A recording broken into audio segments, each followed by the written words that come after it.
It's all fun and games till someone gets shot. Welcome back to the channel, everyone. We just got a look at Kunimitsu, and her trailer was absolutely fire. In this video, I'm going to be talking about some of the information that they released alongside of her, story, gameplay, how the character is kind of like going to fight.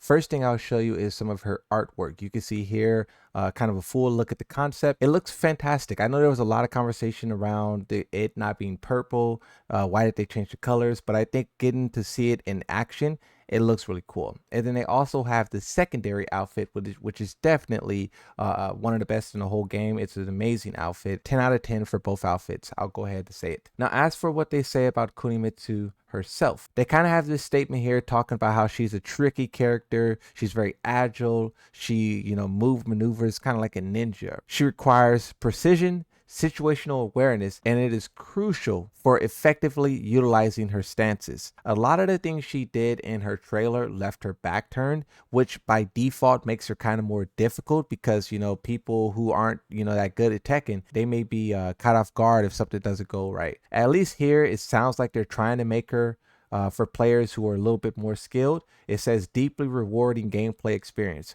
Hopefully this isn't gibberish, and hopefully she lives up to the hype that they're saying here. They also talk about the high speed dashes that she uses in her trailer. Kunimitsu is a character who builds her offense by repeatedly transitioning between her special stances, so another stance character.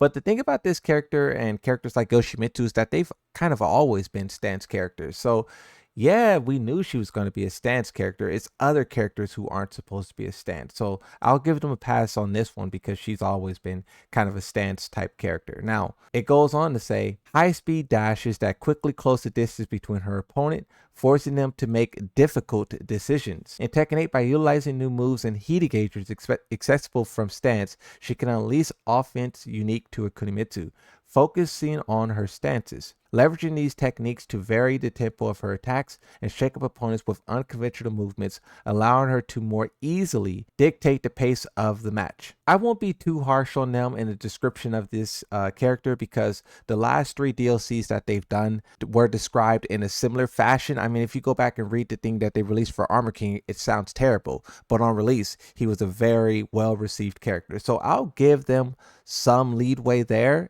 until I see something that's just absolutely they're building up trust, basically is what I'm saying, right? They don't know how to talk, they don't know how to explain things, but they are building trust.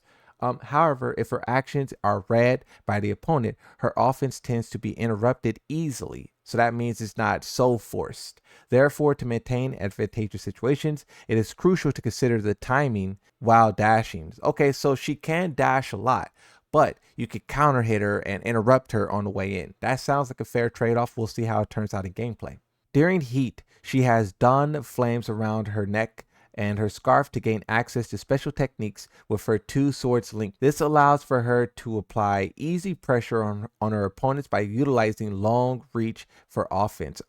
Sounds like Anna, enabling more aggressive playstyle. Through these visual enhancements and added techniques, she becomes a character where players can experience the essence of a ninja, not only in appearance, but also in terms of play feel. Now, something that they also talk about, and I'll go back to the outfit that they show when they're talking about this, is how the reason why they overhauled her outfit so much is because they wanted to make her more youthful. They wanted to make her look visually different from her mother, and they also wanted to highlight the ninja elements. So this paragraph right here is really important. It talks about how she accepts missions worldwide, and a particular assignment is where she was going to enroll in the Mishima Polytechnical School to investigate the Mishima Zaibatsu. And she basically did a good job of conducting it. And she discovered through digging through the elected vice president files that Reina is the daughter of Heihachi. And that also explains her outfit that she's wearing. And it also explains her interest in Reina because at the time in the story, she's one of the few characters who knows this.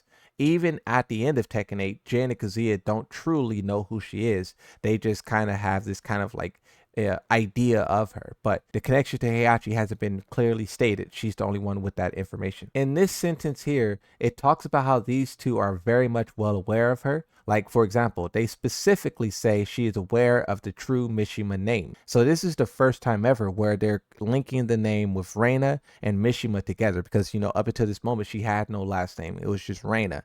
Was it Reina Hachijo? No, they're saying here that it's Reina Mishima. But then also they're saying that Reina is aware of her and her thieving-like qualities, and this makes both of them an asset to each other. And the word that they use is exploitable asset, means that this is not something that you're a friend of, it's just something that you want to use. So Reina wants to use Kunimitsu for her abilities to steal. Kunimitsu want to use Reina for whatever you can use her for. So the two are friendly towards one another, but it's not like a friendship of trust. It's like a dangerous one. It's one where they're trying to like outsmart each other. And this would be a very interesting thing to see go forward into the future, right? See Reina team up. You know, Reina was also trying to recruit Nina. If that is successful, seeing those characters team up, and then if Heihachi joins the mix, it could be a very interesting thing shaping up on the evil side. So in this excerpt here, it actually tells us what the two are doing together. And it says, eventually Kunimitsu accepted a deal from Reina. In exchange for leaking G-Corp's invasion plan, so this is how Reina knew, Jin knew, Kunimitsu leaked it. Kunimitsu obtained a Kakukaru, okay, I butchered that, a 9 cursed blades. Several months later, when Kazuya Mishima declared the King Arthur's tournament, Kunimitsu spotted the name Yoshimitsu, her mother's sworn enemy, amongst participants. Wishing her bedridden mother's recovery, she quietly left the hidden village, carrying out the sword, and she's seeking Yoshimitsu. So they're kind of reshaping the story of Kunimitsu, and honestly, I think this is done much better. We get answers as to why she's connected with Reina. We know that she also did some very important work for Reina, leaking Kazuya's documents, and that is actually what allows the story of Tekken 8 to unfold.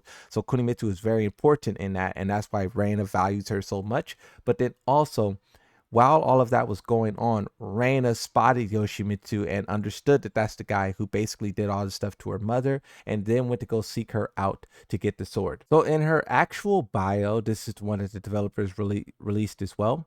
You can see that, yes, she's going after Yoshimitsu, but she's also, and it says her mother's nemesis, Yoshimitsu, was on the list, right? But it also says this quote here, which says, "Wait for me, mother. I will definitely obtain the cursed sword Yoshimitsu." For those of you who do not know, Yoshimitsu's sword is also named Yoshimitsu. And now, whether or not she will be able to obtain this, whether or not this will be just an endless cycle of violence and chaos, only time will tell. Something that I didn't see mentioned in the story bio is her connection with Raven. In the trailer, a lot of players noticed that she says to Raven, "You must be the one who trained my father," right? And that's a very interesting thing, because this has been a mystery for a very long time, is who is, you know, the original Kunimitsu's significant other. And we know that it is the person who trained Raven, but that could mean a lot of things. There's a meme going on right now that it's Victor. I don't know if the developers will do that. That would be kind of a crazy, absurd thing to do. Who is it? I don't know, but it's just a little bit of the world building and a little bit of the lore, but also it makes whoever that guy is seem more important to maybe the Raven organization, makes him seem really strong. Will he be a character who's playable at one point in time? I don't know, but it's just something that they threw out there. They really didn't explain it, but you know, people are going to be talking about it, memeing on it for a while, right?